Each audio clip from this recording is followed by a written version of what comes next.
Hello everyone, নতুন আর একটা ভিডিওতে সকলকে স্বাগতম। আজকে আমরা শিখব what is organic compound and inorganic compound, মানে জৈব এবং অজৈব যৌগ কি, এই সম্পর্কে একটু বিস্তারিত আলোচনা করব। বিস্তারিত না আসলে, যে এই জৈব যৌগ কি এবং অজৈব যৌগ কি তার সাথে দুই চারটা এক্সাম্পল এই দিয়ে আজকে ভিডিওটা শেষ করব। যদি আমার চ্যানেলে নতুন হয়ে থাকেন তাহলে চ্যানেলটি সাবস্ক্রাইব করে পাশে থাকুন এবং পাশে থাকা বেল আইকনটি বাজিয়ে ভিডিওগুলো নোটিফিকেশন পাওয়ার জন্য প্রস্তুত থাকুন।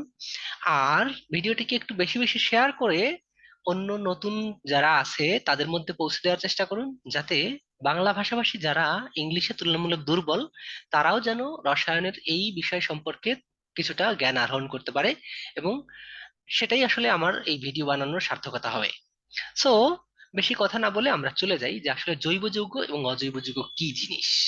সো প্রথমে এই কথা বলার আগে আমি আরেকটু জিনিস বলে নেই যে আসলে আমরা পৃথিবীতে যত রকমের যৌগ পাই এর প্রত্যেকটা যৌগকে মাত্র দুইটা ক্যাটাগরিতে ভাগ করা যায়। যে আমরা স্বাভাবিকভাবে দুইটা ক্যাটাগরিতে ভাগ করি, একটা হলো অর্গানিক বা জৈব যৌগ, আর একটা হলো ইনঅর্গানিক বা অজৈব যৌগ। মানে আমরা যে কোনো যৌগের নাম যদি বলি, সে মিথেন, ইথেন, প্রোপেন, বিউটেন এরকম থেকে শুরু করে, অথবা hydrochloric acid, nitric acid, sulphuric acid, যত কিছুই বলি না কেন, প্রত্যেকটাকে আমরা জাস্ট মাত্র দুইটা ক্যাটাগরির মধ্যে বিভক্ত করতে পারবো, একটা হলো জৈব যৌগ আর একটা অজৈব যৌগ। তাহলে এখন দেখি আমরা কোন যৌগগুলোকে জৈব যৌগের মধ্যে ফেলবো এবং কোনগুলোকে অজৈব যৌগের মধ্যে ফেলবো। তাহলে প্রথমেই দেখি জৈব যৌগ। তো জৈব যৌগ, আসলে জৈব যৌগের ডেফিনেশনটা দেওয়াটা একটু ক্রিটিক্যাল।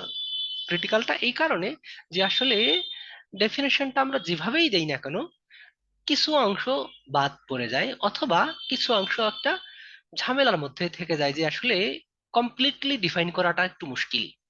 তারপরেও চেষ্টা করি যে জৈব যৌগের একদম প্রথম দিকের একটা ধারণা অথবা প্রথম দিকের একটা সংজ্ঞা এভাবে দেওয়া হয়েছে যে কম্পাউন্ডস অফ কার্বন, মানে একদম সিম্পলেস্ট ডেফিনেশন যদি বলি আমরা, যে কার্বনের যৌগগুলোকে আমরা জৈব যৌগ হিসেবে বলেছি। তাহলে কার্বনের যৌগকেই যদি আমরা জৈব যৌগ বলি, তাহলে সেক্ষেত্রে আমরা এই মিথেনটাকে হয়তোবা ধরে নিলাম জৈব যৌগ। এটা ঠিক আছে, এই মিথেন একটা জৈব যৌগ আমরা এখনো জানি এবং এখনো মানি। কিন্তু কার্বনের অন্য আরো যৌগ আছে, যেমন কার্বন মনোক্সাইড বা কার্বন ডাই অক্সাইড, এই ক্ষেত্রে কিন্তু আমরা এটাকে জৈব যৌগ বলতে পারছি না। তাহলে এই যে যে ডেফিনেশনটা আছে কার্বনের কম্পাউন্ডকে আমরা জৈব যৌগ বলবো, কম্পাউন্ডস অফ কার্বন, তাহলে এটাকে কিন্তু কমপ্লিট ডেফিনেশন বলা যাচ্ছে না, মানে এখানে কিছু এক্সেপশন রয়ে গেছে।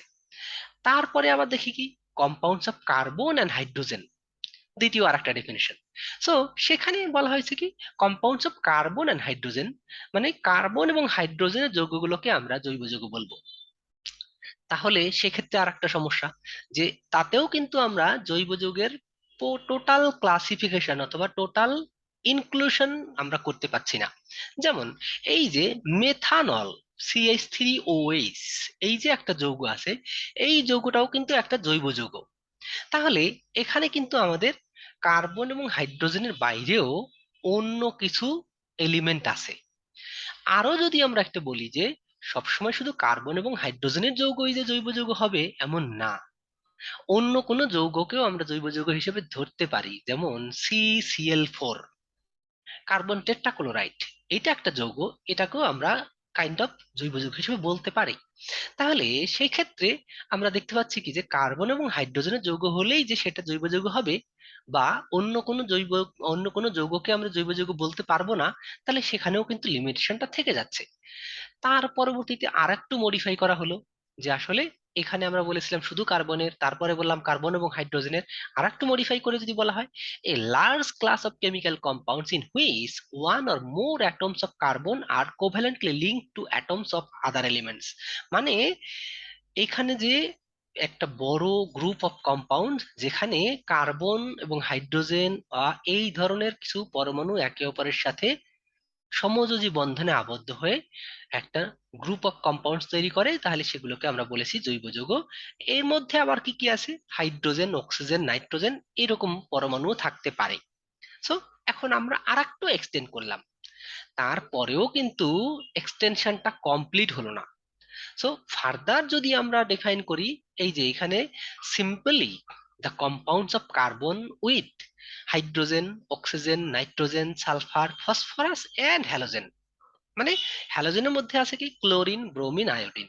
তাহলে এই যে কম্পাউন্ড গুলো বা এই এলিমেন্ট গুলো আমরা মেনশন করে দিলাম যে শুধু কার্বন নয়, কার্বনের সাথে oxygen, hydrogen, nitrogen, sulphur, phosphorus এবং ক্লোরিন, ব্রোমিন, আয়োডিন, এই এলিমেন্ট গুলো মোটামুটি আমরা এখানে দেখছি কি টোটাল কার্বন সহ 9টা এলিমেন্ট বা 9টা পরমাণু আছে।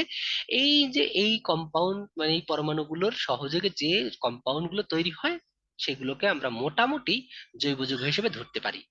তবে এর পরেও কিন্তু লিমিটেশন আমাদের রয়ে গেছে, যেমন এক্সেপ্ট কার্বন মনোক্সাইড, এটাও কিন্তু কার্বনের যৌগ, কার্বন এবং অক্সিজেনের যৌগ। কার্বন ডাই অক্সাইড, এটাও কিন্তু কার্বন অক্সিজেনের যৌগ। তারপরেও কিন্তু আমরা একে জৈব যৌগে বলতে পারছি না। তার মানে আমরা যে কোনো ভাবেই ডেফিনেশনটা দেই না কেন, যতভাবেই ইলাবোরেট করি, তো তারপরেও কিছু এক্সেপশন থেকে যাচ্ছে। সো এখন পর্যন্ত সবচেয়ে অ্যাকসেপ্টেড ডেফিনেশনটাকে আমরা এই লাস্টেরটা বলবো, simply the compounds of carbon with hydrogen, oxygen, nitrogen, sulphur, phosphorus and halogen except few carbon monoxide, carbon dioxide and some others. তাহলে এই যে যৌগগুলো বলবো, এই বা এই যে ডেফিনেশনটা দেওয়া হলো জৈব যৌগের, এটাকে আমরা আপাতত পারফেক্ট বলে ধরে নিচ্ছি। এবং এরপরে যদি আমরা অজৈব যৌগের কথা বলি, অজৈব যৌগ সেটা, তাহলে এই যে জৈব যৌগের যে ক্লাসিফিকেশন, আমরা আমার এই যে পিছনে একটা পিরিয়ডিক টেবিল দেখা যাচ্ছে, তাহলে পিরিয়ডিক টেবিলে আমরা এখানে 118টা এলিমেন্ট দেখতে পাই বা 118টা এলিমেন্টের কথা বলেছি। সো এই যে 118টা এলিমেন্ট, তার ভিতরে আমরা জৈব যৌগের মধ্যে কিন্তু অলরেডি 9টা এলিমেন্টের নাম বলেছি। এই 9টা এলিমেন্ট বাদে আরো পিরিয়ডিক টেবিলে আরো প্রায় 109টা এলিমেন্ট আছে। ইভেন ওই যে যে 9টা এলিমেন্ট বলেছি, তারা নিজেদের মধ্যেও আবার কখনো কখনো অনেকগুলো অজৈব যৌগ তৈরি করতে পারে। তাহলে মেইন ক্রাইটেরিয়াটা হবে যে আসলে অজৈব যৌগ হতে হলে যে কার্বন হাইড্রোজেন বা কার্বন কার্বন বন্ড থাকতে পারবে না। তার মানে যেসব যৌগের মধ্যে কার্বন হাইড্রোজেন বা কার্বন কার্বন বন্ড নেই, সেই যৌগগুলোকে আমরা অজৈব যৌগ বলবো।